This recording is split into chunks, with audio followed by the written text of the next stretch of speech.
सांगते मॅडम. 3 अंकी संख्या कोणतीही सांगा. 572. Okay madam. 572 बरोबर आहे ना? हा. आता मुलांमध्ये एक संख्या 3 अंकी संख्या कोणी पण. हा सांग. चव्हाण. हा 355.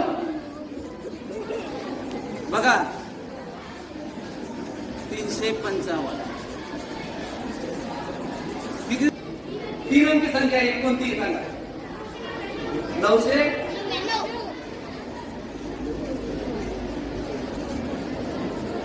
999. 7 झाल्या. हे बघा किती संख्या आहेत माझ्याकडे. 7 संख्यांची बेरीज बघा मी सांगतो. बरोबर आहे. आणि मी पण उत्तर आधी काढलेलं आहे. जरा बरोबर असेल तर नक्की यांना ग्रीन सिग्नल द्यायचा. बरोबर. 35